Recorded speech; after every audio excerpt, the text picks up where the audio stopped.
Hello, everyone. My name is Lou Scalfani. I'm a retired district chief out of Pinellas Park, Florida, served for over 30 years. Currently, I'm an adjunct instructor at St. Petersburg College, where I teach a 40-hour aerial operations class. I heard that you might be coming to FDIC 2023. I am too. In fact, I'm doing a class on aerials. It'll be on April 27th from 3:30 to 5:15 in the afternoon. It's an hour and 45 minutes, and I'd love to have you there. So what I've done for this class is I have taken the best parts of the lecture of my 40-hour class, and I've whittled that down to this hour and 45 minutes of a really action-packed type of program. Lots of pictures, lots of videos. Everybody likes videos, right?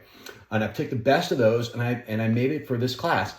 This is pretty much the same presentation I made last year. And the good news, if you didn't make it to the presentation last year, is the room was full, nobody left, and I got nothing but good reviews. So as an instructor, that made me feel good. So let me tell you about a few of the things that we're going to talk about in that class. The first one is operational differences. You know, we have ladders, we have platforms, we have mid mounts, we have rear mounts, we have TDAs, and you know, they all operate a little bit differently. So we're going to go over the differences and pros and cons of some of those. Probably the one thing that I've discovered in my class over the years that aerial operators have the greatest misunderstanding on, and that is the load limit chart. So I want to make sure everybody knows how to read the load limit chart and what that means. So we're going to review that. Like I said, I use lots of videos, lots of photos in my presentation, and I'm going to be discussing positioning. Positioning for rescue, positioning for fire attack, positioning for tech rescue, positioning for roof access and ventilation, all a little bit different and a few different options to think about. So we'll discuss some of those, and again, lots of pictures. Exiting your ladder or your platform to make entry through a window. From the window, back onto your ladder or your platform.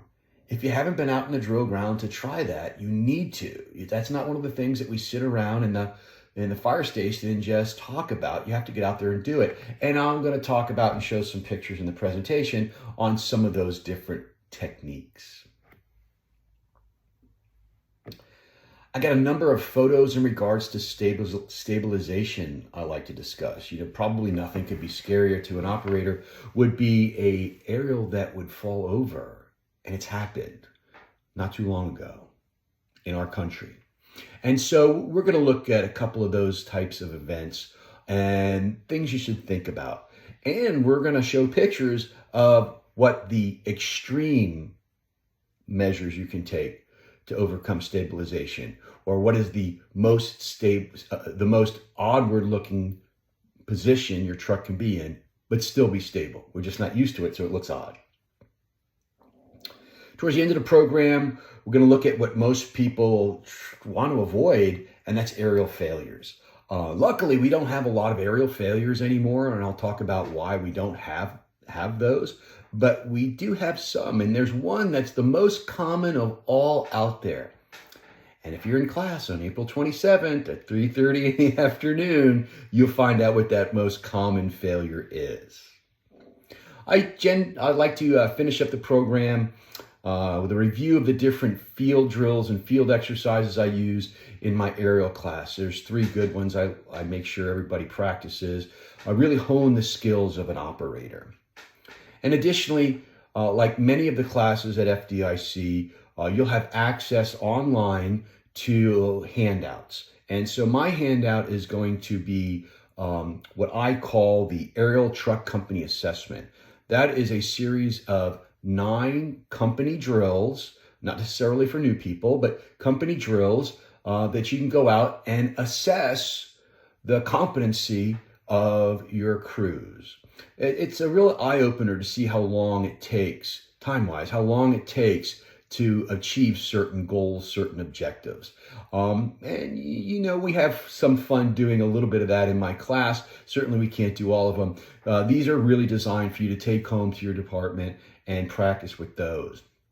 I recently did a webinar for fire engineering on this topic, and that was the most in-demand thing after the webinar where people are writing me for copies of that. And I've gotten follow-up emails on how much that's helped people with their company training. That's it. That's all I want to talk about. I want to, again, thank Fire Engineering and for inviting me and allowing me to speak at FDIC again this year. And if you've never been, this is the year to come. It just gets better and better. Okay, with that said, I think we're going to call it a day and hope to see you on April 27th. Take care.